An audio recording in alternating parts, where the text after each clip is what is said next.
Okay, so finding my voice. Right, here we go. Anne Frank said that even if people are very young, they shouldn't be prevented from saying what they think. As educators, it is so vitally important to all of us that every child, every young person that we teach has a voice. There is, I don't know any teacher, any educator that wants that child to sit in the corner of the room thinking, well, I really shouldn't say anything because actually if I say something it might be a bit stupid, so I won't say anything. In fact, I'll just be silent. We are continually encouraging our children in our classrooms to speak. And giving children a voice promotes self-esteem and self-worth. By giving children a voice through choice, opinion, feelings and emotions, children can develop and learn that they are important and valued. Feeling valued plays a large role in how a child learns. And if you think about it, no child's going to learn very well if actually they're overthinking about, they're worrying, they're sitting there worrying the whole time about, well, you know, should I say this, should I not say this, what if I'm a bit, you know, it's that whole thing. Now, I've recently been reading a Mary Myatt book, love Mary Myatt, and in that she said something similar, and she said it about adults, and what she said was one of our greatest needs in life is to have our voice heard. It touches the deepest part of our being when we have the right to speak and be heard. And actually, earlier on today, Alison said, this is from my many, many notes, here we go, she said we need to hear each other's voices. And she's absolutely right, because Mary Myatt went on to say, this level of hearing is an affirmation of our true worth. Now you think how good it feels when someone really, truly hears you. Okay. But I've been thinking, I don't know about you, but I think that finding our voice when we're children is hard, but finding it as an adult can sometimes be harder. There might be a reason why we went quiet. It might have been that we said something and someone dismissed it, and we found that actually confidence went, and it was just easier not to say anything. You ever been in a meeting? And in that meeting, everyone's chatting and you've got these really good ideas and you're thinking, I really, really, really want to share these great ideas with everyone. I really, really want to talk to everyone about what I think. But you don't. You sit there because you then overthink it and you think, no, I won't say that, because if I say that, they might say this, and then they might think I'm actually genuinely, I come back to the word stupid, and it's that anxiety, it's that overthinking, it's that fear of what others might think as soon as we use our voice. I find that I overthink emails, I overthink text messages, I overthink WhatsApp groups. I don't know if you've ever been in a WhatsApp group and everyone's chatting, and then you're thinking, oh, I'm going to put something really witty, and then you look and you think, actually, no, is that actually witty? No, maybe they won't think it's witty, maybe they think it's, oh no, maybe not. I overthink. So Twitter for me, oh my gosh, what a nightmare. Now, Brendan Hindman said that Twitter provides a modern platform for teachers to share, network, gain emotional support, build professional learning communities, and make a contribution to the profession. So, as an educator, I wanted to join it. I wanted a bit of this. I really wanted what Brendan Hindman was saying. So I joined Twitter, and this is what I saw. This immense party of people joining in, discussing. And here was me, hands poised over the keyboard, terrified of writing something in case it was the wrong thing.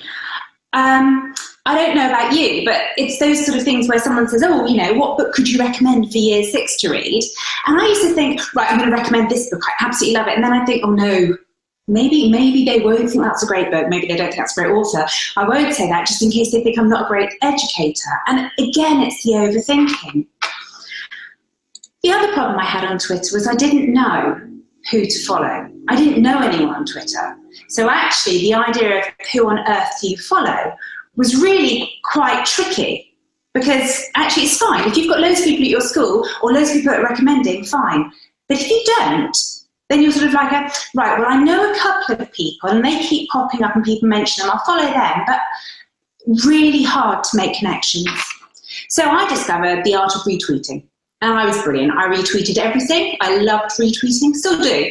But I retweeted loads all the time, thinking, actually, that's what I'll do. But actually, do you know what I wasn't doing? I wasn't using my voice. My voice was completely unheard. So January of this year, I decided, right, I've got to get my head around it. And I discovered these follow back groups. And, you know, some people are not keen on them, some people are keen on them. What I have to say, from my point of view, was I didn't know anyone on Twitter, really. And actually, the idea of the follow back group meant that I had a group of people quite quickly. That was useful. What I then did was I made sure that I was connecting with them regularly. And I've got to say that some of my closest virtual friends I met on those follow back groups in the early days. Well, I say early days, it was January, not exactly early. The problem I had, though, was that, I don't know whether this has happened to you, but I would ask a question and then you'd have tumbleweed because no one would answer my question. And then what would happen was half an hour later, I'd think, oh, should I delete the question? If I delete the question, then I won't be really unpopular. And it was just this whole thing of, oh gosh, what should I do? And again, it's the overthinking. I overthink everything, I really do. So one evening, I came up with, on a Twitter chat, with this idea of hashtag TinyVoiceTuesday, a way to have questions answered. And that was fundamentally what it was. Someone asked a question, an answer would come. So, for example, this Tuesday, Alex Wigley asked this question. I tagged some people in to answer his question, and soon after, he had the answers. So that was the idea of hashtag TinyVoiceTuesday, and there are different hashtags, and this is what complicates the matter sometimes. But this one, hashtag TinyVoiceTuesday, is about if you've got a question, then actually, do you know what? I'm going to be quiet. I'm going to let Eleanor explain it. She explains it better than me. Okay, off you go, Eleanor. The clever thing about TinyVoiceTuesday is that it is a great mathematical solution to the Twitter algorithms problem, which means that if you don't have many followers, your tweets might not get seen. With one tag and one hashtag, you're automatically casting your net to a wide range of professionals, so you're guaranteed a range of responses and connections. Not only is it brilliant and simple mathematically, it's also a really great professional practice. It's a great way to be kind and supportive towards other people who need your help to find information. See, she puts it so much better than me. I waffle, Eleanor's succinct. Mathematical equation, you know, it's true. You put your question out there, and I tag people in. Now, this is who I tag in. And you may have seen hashtag TVT Tag Team after people's names, and it stands for the Tiny Voice Tuesday Tag Team. Fundamentally, I tag them into questions. Nothing more complicated than that.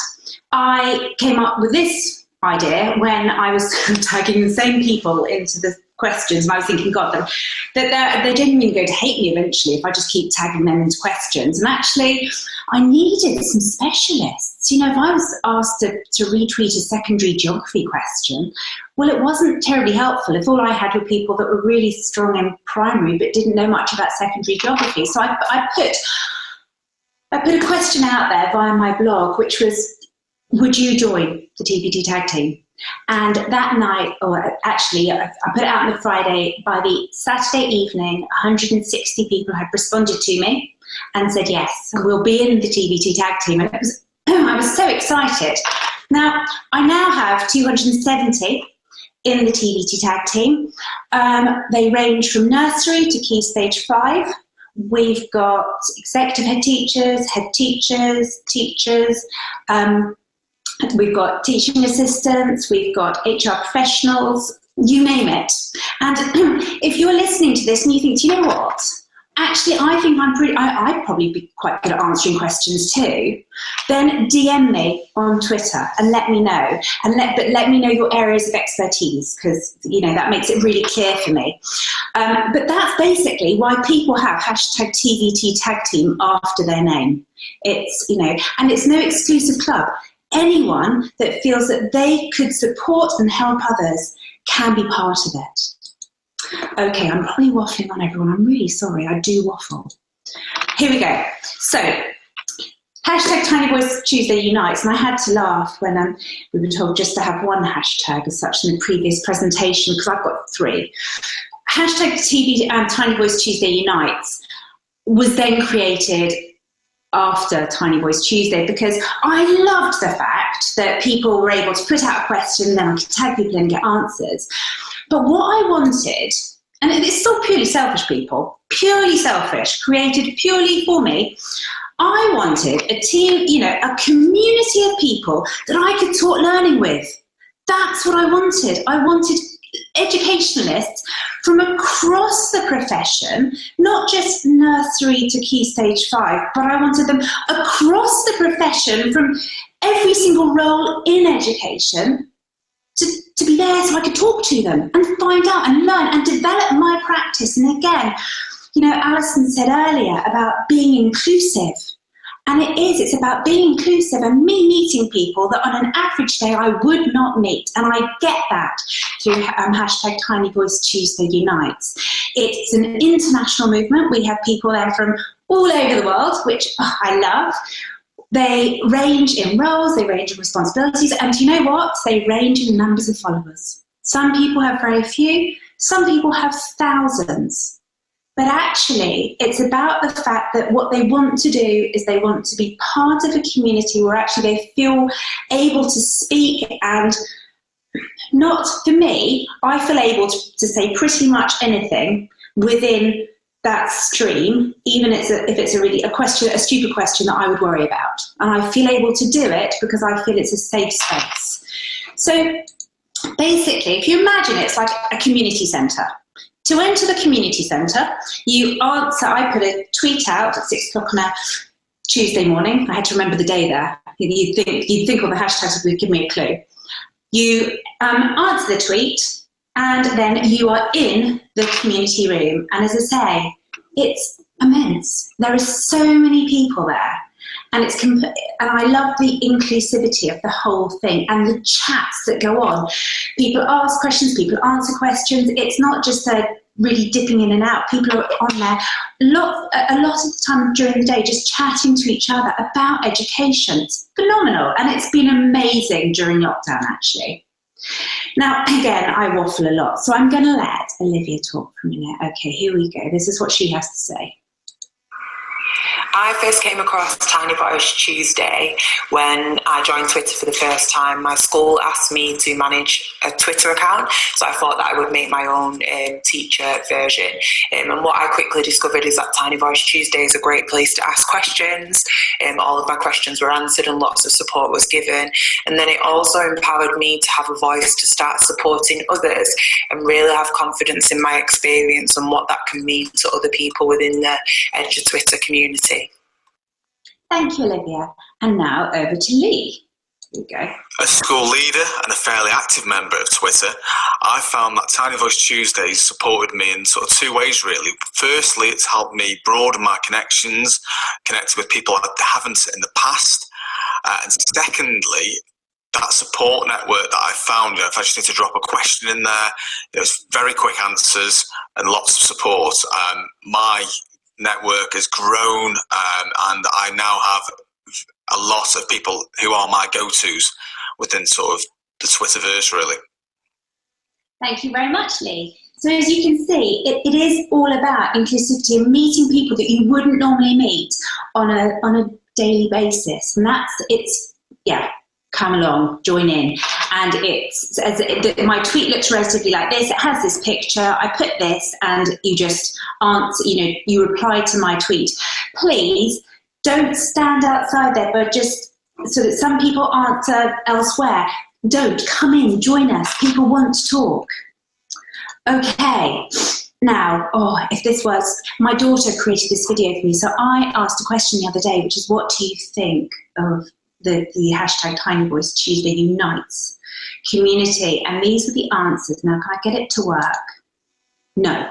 Okay, that's fine, because I've got a solution here, which I've been practicing, which might work. So I have to, bear with me, people. Right, I'm going to share screen again, And this time, share screen, I'm going to go to a different Chrome tab. It's all very exciting. For anyone that's used this, you'll know what I mean. Here we go. So this is the Chrome tab this time. Can you see it? Just checking you can see it. Yes, you can. Super job, people. Right, here we go. So.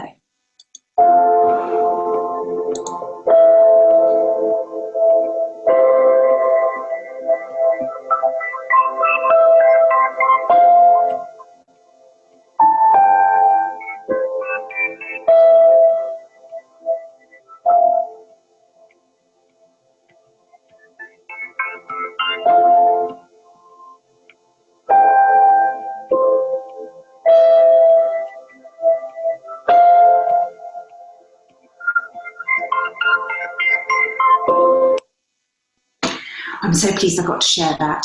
My daughter just, when I asked her to do it, because she's very, very good at these sort of things. She's only 13 and it was just so lovely, because if you've got a 13-year-old, you know that sometimes they're not quite so lovely, but she was so lovely doing that. Right, here we go. Should be back to my PowerPoint. Are we back there? Oh, we are, super job. Okay, so other ways to find your voice, though. It's not just about being on Twitter. I would encourage anyone. Lots of people are finding their voice through writing currently, and I think it's amazing. I love writing, and that's my blog. And if you go on my blog, you'll see that I write an awful lot about Twitter, but I also have been doing this. Here we go. I've been doing the hashtag Daily Writing Challenge, which was created by Ethical Leader. And Hannah Wilson basically puts out value every day, and you just write about it. And I have found that a wonderful way, again, of finding my voice and getting some lovely responses to my writing, because I was slightly anxious. I'm thinking, I don't know what people think of my writing, but they've been so complimentary, so wonderful, and actually super exciting. You've got Sarah Mullen up soon, and I'm going to be one of the contributors. Her new book, her old book, her last book, brilliant. And it's so exciting that I'm going to be one of the contributors in the new book. But I'm really excited to hear her as well. So, Diane von Furstenberg said, "I've always believed that when you have a voice, you have an obligation to use that voice to empower others." And that's what I want you all to be able to do today. I want you to really think, do you know what? I have a voice and I can use it. Use your voice. Everyone, use your voice. We want to hear you. Everything. There is nothing that anyone is thinking that's not worth saying and sharing. Unless it's, okay. Yes. I think you all have so much value. Everyone I have met on Twitter, phenomenal. I want to hear everyone. And I know that everyone else wants to hear each other. So please, use your voice. We want to hear you. And I'm going to finish on this. Anita Roddick said, "If you think you're too small to have an impact, try going to bed with a mosquito." You are all so important. It is really vital you use your voices. And I really, really hope to meet many more of you through the Tiny Voice things. Thank you very much, everyone. Bye. Don't go yet, Toria. Don't go yet. You can't just go. Gone. Yeah, I know. I needed to say thank you to people. Can I say thank you to people? Oh, go on then. It's not the Oscars. What? Well, we're not getting an award. No, I wanted to say thank you very much to Mark at ICT Evangelist, because he helped me to put my slides together. I did get told off about the fact that my pictures, I do something weird with them. But also I wanted to thank a lot of the people on the Tiny Voice Tuesday group, because actually so many of them have been so supportive and helpful. As you know, Graham, I think I've messaged you a number of times to pull out of this. Yes, and just go, no, I can't do it. I can't do it. And actually what they said to me was, actually, Toria, you have to find your voice so that we can find ours. So there you go, people. Found my voice and I get talking. Nice work, you lot. Nice work. Well, what we're going to do is we're going to make a few more connections before I get rid of you and bring Gina on. I think we should start today Small Voices Saturday. So... yeah, so if we put in the hashtag Small Voices Saturday with the Global Brewhead Isolation hashtag, follow somebody that you're not following that does that, and then we'll make more connections, yeah? Brilliant. I love that. It's so important. It is about those global connections. I absolutely love connecting with people that I wouldn't normally know. And it's all about that chat and I've met the best people on here. I know, it's amazing. And today has just been fantastic. Toria, thank you. Keep doing what you're doing. Your enthusiasm is infectious. Oh, thank you so much. And thank you so much for having me. Really, really loved it. Thank you. Bye, everyone. Yeah. Enjoy the rest of your day. Bye. Bye.